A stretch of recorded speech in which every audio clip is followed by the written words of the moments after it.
दिनों काफी हलचल देखने को मिल रही है। हाल ही में कांग्रेस से 6 साल के लिए निष्कासित किए गए वरिष्ठ कांग्रेस नेता मानक अग्रवाल ने पार्टी की राष्ट्रीय कार्यकारी अध्यक्ष सोनिया गांधी को पत्र लिखा है। पार्टी की कार्रवाई पर मानक अग्रवाल का कहना है कि वे एआईसीसी के सदस्य हैं, इसलिए प्रदेश इकाई को कार्रवाई करने का अधिकार नहीं है। इस पर गांधीवादी विचारधारा के पक्ष में आवाज उठाने की यह सजा मिली है। साथ ही मानक ने कहा कि प्रदेश कांग्रेस के पास मुझे निष्कासित करने का कोई अधिकार नहीं है, क्योंकि मैं राष्ट्रीय कांग्रेस का सदस्य हूं। उन्होंने इस पत्र में सोनिया गांधी से मांग की है कि इस मामले को देखें और उचित कार्रवाई करें। कांग्रेस के संगठन प्रभारी और उपाध्यक्ष चंद्र प्रभाष शेखर ने पत्र जारी कर बताया कि 15 मार्च को पार्टी की बैठक में यह निर्णय लिया गया।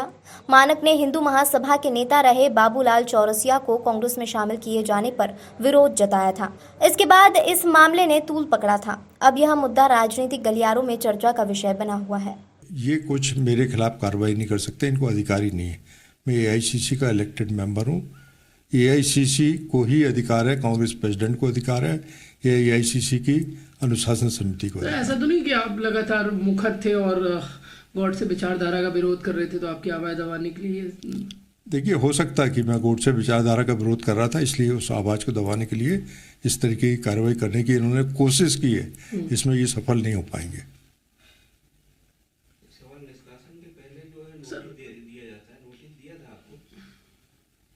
को नोटिस दिया था, इंटीमेशन, आपको सूचना? देखिए, मैं तो ये मान के चलता हूँ, मैंने कहा था स्वयं कल भारत सिंह को फ़ोन करके कि आपने कॉन्स्टिट्यूशन पढ़ा है क्या? एआईसीसी मेंबर के खिलाफ पीसीसी कोई कार्रवाई नहीं कर सकती। और मैं तो एआईसीसी का मेंबर नहीं भी होता तो अनुशासन समिति निर्णय लेकर प्रदेश कांग्रेस से के अध्यक्ष से अनुमोदन लेने के बाद, नोटिस देने के बाद कार्रवाई कर सकती है। ये तो जानबूझकर इस तरीके की 4 लाइन की चिट्ठी भिजवा दी। और उसने मुझसे कहा, भारत सिंह ने, कि शेखर ने हमसे जो कहा वो हमने कर दिया। शेखर से पूछा तो शेखर ने कहा कि मुझे मेघलानी ने कहा था। कांग्रेस पार्टी के कई फिर वक्ता है, नेता हैं, वो कह रहे हैं कि आप पार्टी विरोधी काम कर। यदि गांधी जी की विचारधारा के पक्ष में बयान देना पार्टी विरोधी है तो मुझे इसमें कोई ऐतराज नहीं है। अच्छा, विरोधी बनने में कोई ऐतराज नहीं? पॉलिटिक्स में टारगेट बनाया जाता है और हम लड़ाई विचारधारा की लड़ते हैं। हम गांधीवादी विचारधारा से प्रेरित होकर कांग्रेस में आए और पिछले 50 सालों से हैं, जब कमलनाथ का पता ही नहीं था। कमलनाथ तो अभी अभी आया है, उसको क्या मालूम कि लड़ाई कैसे लड़ी जाती है।